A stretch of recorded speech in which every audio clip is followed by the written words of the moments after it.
Why does the American CIA search the world for monsters to slay?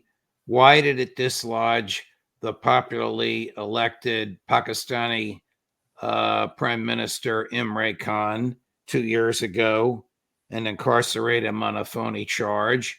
And why did it just dislodge the president or prime minister of Bangladesh?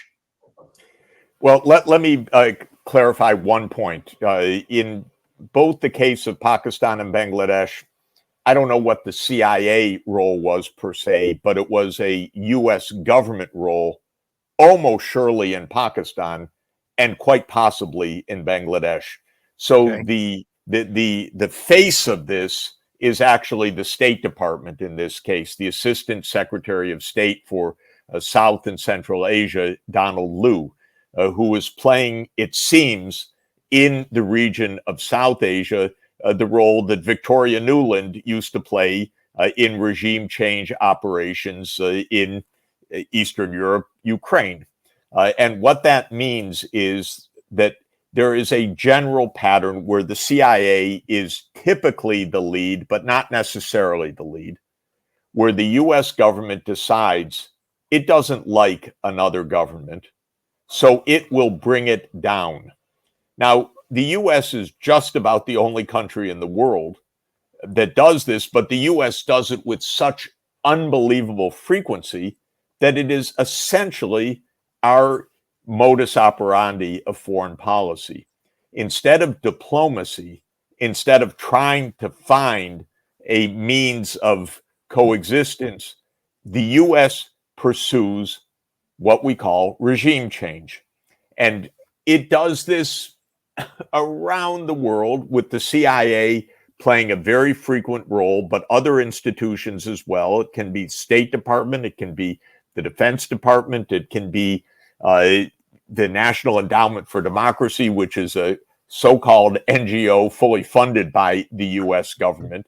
But it all means that the US is using supposedly deniable means to determine other countries' governments. Sometimes it's by fomenting a literal military coup, and sometimes by an assassination, sometimes by marching a president out of his office and onto a CIA unmarked airplane and flying him halfway around the world, as the United States did when it deposed the president of Haiti.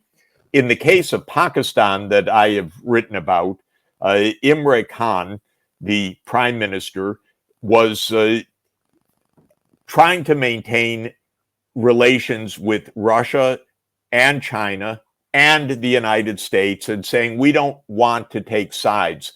This is the worst offense in the U.S. regime change playbook. If you're not with us, you're against us. And so the United States decided that Imran Khan had to go. And in this particular instance, Donald Liu, the Assistant Secretary of State for that region, for Pakistan, made his visit with the Pakistani ambassador and made threats that U.S. relations with Pakistan were in dire risk because of the prime minister, and the prime minister had to change. And if he was voted out of office by a vote of no confidence, then amends could be made by Pakistan. And this was relayed back by the Pakistani ambassador to Pakistan. And the machinery started to depose the prime minister, which happened the following month. And when the prime minister showed this document, because of course someone showed him what the United States was doing, right. Then after he was deposed, he was charged with espionage for holding the document that showed that the United States had overthrown him. And he sits in jail today, by far the most popular politician in Pakistan.